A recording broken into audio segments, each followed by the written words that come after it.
Okay, so I'm decided to build a new deck, although I don't have any of the new cards really.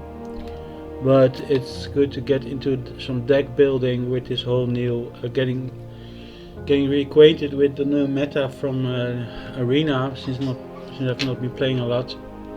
And I decided, because I saw playing the last 3 games, that there was a lot of like red aggro cards, decks that were very effective.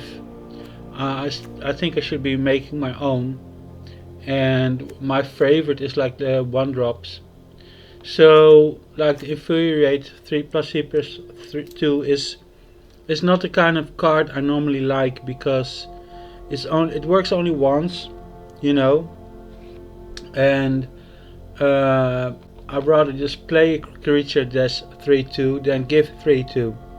But on the other hand, let's say it's a good combat trick. So if I attack with like maybe all my creatures, and my opponent has a strong creature that blocks one of them.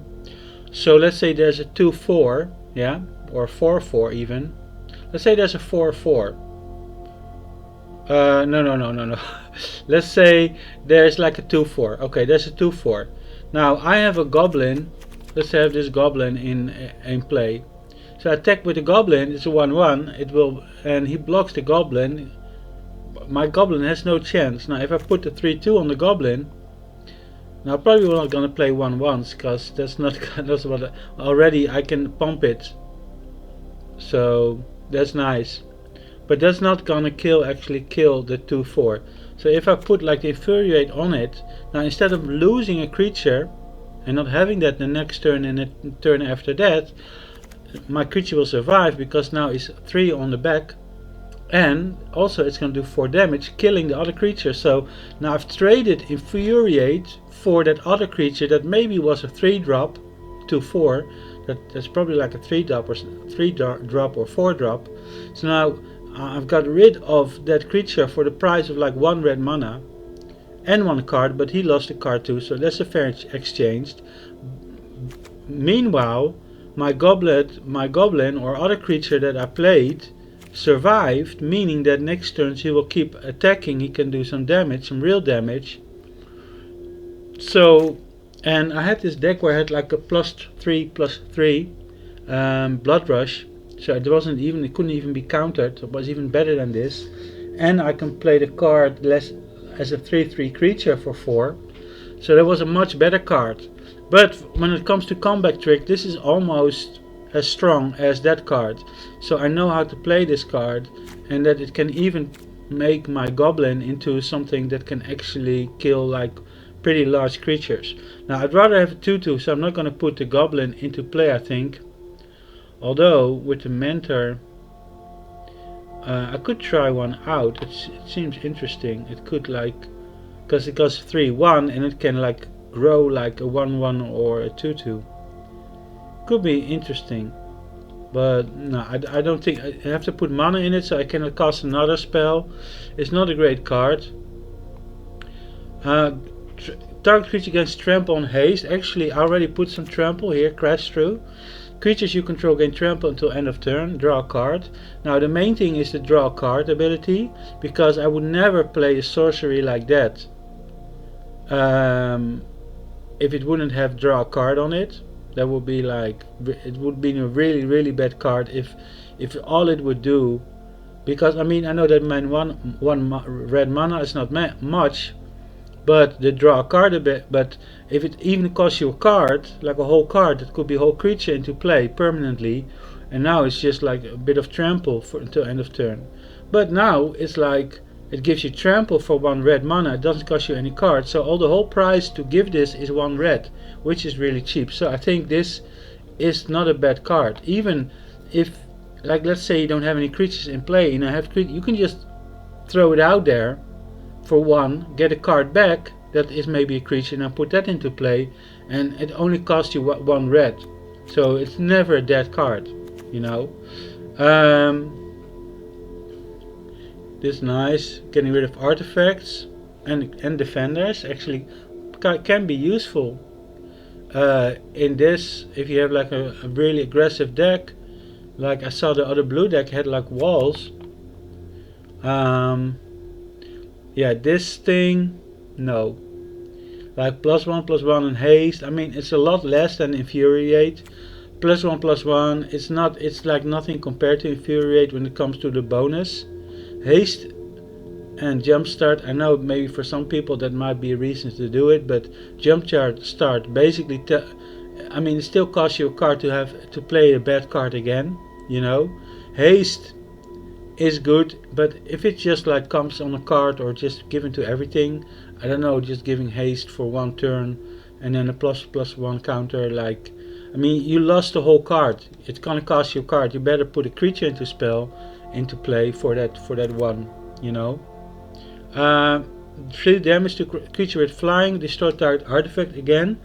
I already put it in my deck because like the deface is even better than the deface. Deface is for walls, and this is flying. Like if 3 damage to creature with flying, that can be really nice to get rid of some flyer. Although 3 damage is not great, but it's not gonna kill everything. Red cap melee deals 4 damage to a target creature or planeswalker. If a non-red permanent is dealt damage this way, you sacrifice a land. Oh man, sacrificing lands to play a card. No. I just like if you ever get this card in your collection, just rip it to pieces. Never, like, you're not gonna play that.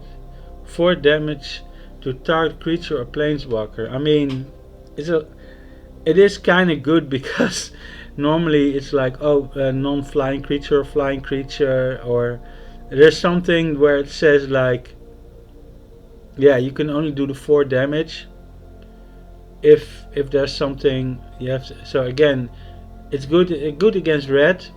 It's not very good against non-red, so this could be like in your sideboard against red. Ah, no.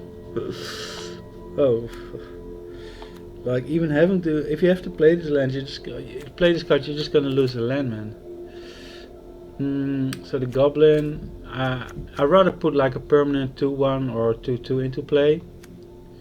But I don't even know if they exist. Like maybe I should turn on like all so I can see what's there, not collected. Yeah, okay. So I'm gonna see a lot more. So these are just cards with some red in it. Dwarf Mine is tapped unless you control 3 or more mountains. Create a 1/1 red dwarf creature token. Okay. So it's a land and it creates a creature.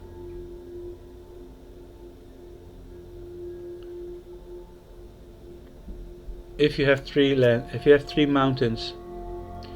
If you have 3 mountains and then play this as fort, you get a 1/1 red creature, which is nice. It's a lot better than just like a mountain. You know, rather play this than a mountain. It's basically just a mountain which creates a goblin. You know, but you need to have like some regular red in there. It's like, what is this? Is it an uncommon? Can this be like crafted? I haven't crafted yet. I'm kind of like worried like how much it's gonna cost me to craft stuff. Anyway, I have to look into that. So yeah, I can see all the cards I don't have in my collection.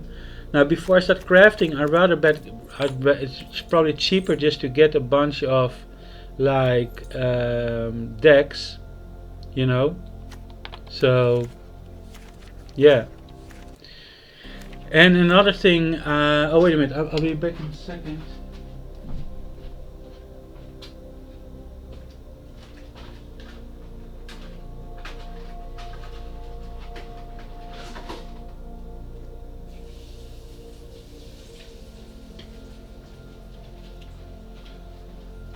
Something I found out like last night playing with my friend, and we were like, he had like a brand new deck I never played against.